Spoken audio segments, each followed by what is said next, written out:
Salut! Bienvenue dans À Cheval, le podcast de l'équitation collaborative. Je suis Morgane, je suis coach en équitation et j'accompagne mes élèves, peu importe leur discipline ou leur niveau équestre, vers plus de collaboration dans leurs échanges avec leur cheval. Si tu es cavalière et que tu es à la recherche de connaissances, de tips, de réflexions ou d'exos pour que ton équitation devienne plus collaborative, alors tu es au bon endroit. Dans ce podcast, je te partage seule ou avec mes invités tout pour t'inspirer et que tu puisses développer l'équitation dont tu rêves avec ton cheval. T'es prête ? Allez hop, à cheval ! Salut, j'espère que tu vas bien. Aujourd'hui, on se retrouve pour un épisode où on va parler de suradaptation. Alors cet épisode, il est plutôt dédié aux personnes qui font toujours attention de s'adapter à leur cheval, qui ne veulent pas brusquer leur cheval, jamais, et qui font toujours attention de ne pas trop déranger leur cheval, au-delà de tout ce que j'ai dit précédemment. Vraiment, la caractéristique, c'est vraiment le fait de ne pas vouloir déranger son cheval.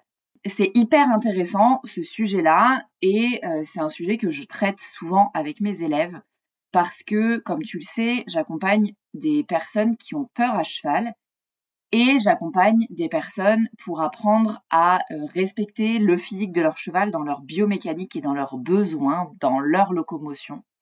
Donc, je travaille principalement avec des femmes sensibles qui veulent toujours faire le mieux possible pour leur cheval. Et certaines d'entre elles ont cette caractéristique-là qui, du coup, dans toutes les situations, elles vont faire en sorte que le cheval se sente le mieux possible et donc de déranger le moins possible leur cheval. Et en fait, le truc hyper intéressant là-dedans, donc si toi tu te reconnais dans ces personnes-là, cet épisode il est vraiment pour toi. Ce qui est intéressant de comprendre dans ces moments-là, c'est que t'adapter à ton cheval en toutes circonstances n'est pas forcément un cadeau que tu lui fais. On va prendre un exemple dans une situation de stress, par exemple. On a très souvent des personnes, moi je rencontre très souvent des personnes qui, dans des situations de stress avec leur cheval, font en sorte de ne pas rajouter de stress en plus.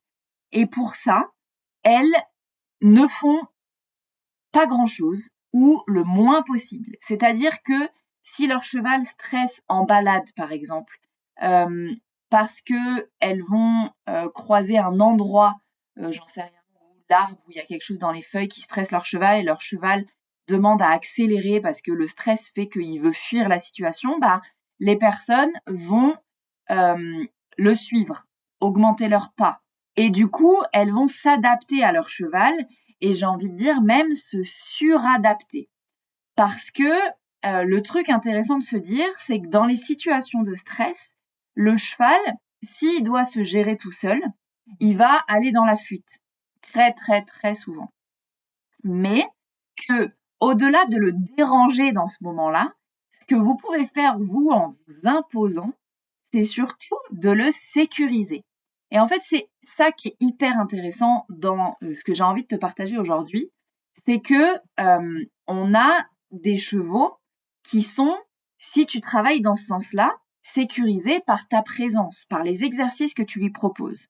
Alors je dis si tu travailles dans ce sens-là, parce que pour permettre de sécuriser ton cheval dans une situation de stress, donc en extérieur, en concours ou même dans le coin de la carrière qui fait peur, c'est super important de travailler des exercices de sécurité et de connexion, donc comme on le travaille nous avec toutes les élèves qui rentrent dans le programme Zen à cheval, donc le programme pour les personnes qui se sentent bloquées par leur peur à cheval. On travaille ces fameux codes de sécurité et de connexion pour qu'ils deviennent des codes de décontraction, que l'utilisation de ces codes entraîne une décontraction chez votre cheval.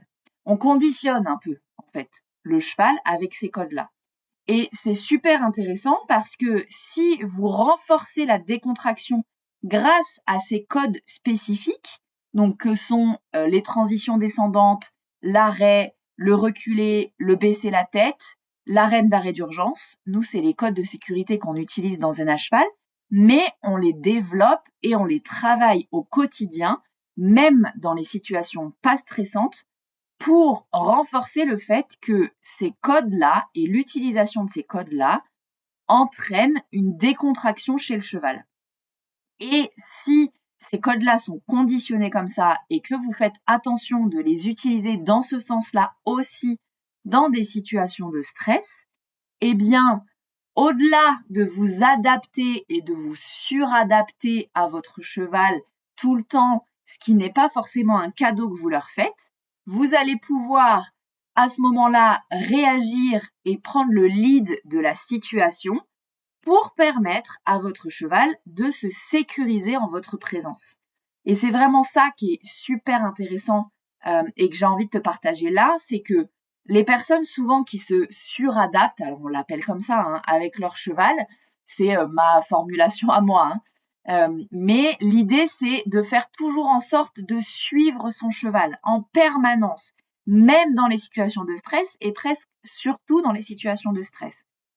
Ce que je te propose là, si toi tu es dans ce cas-là de te suradapter, eh ben, je te propose de t'observer, réagir et de te créer ta propre routine de décontraction pour ton cheval et de la mettre en place dans les moments de stress.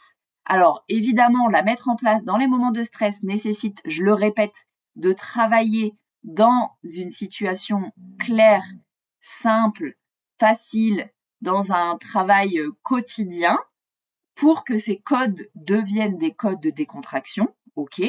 Mais pour se sécuriser, le truc intéressant, c'est que ces codes-là vont te permettre de mettre ce qu'on appelle le cadre de référence. Et j'ai fait un épisode de podcast à ce sujet, c'est l'épisode 12, donner un cadre de référence à ton cheval.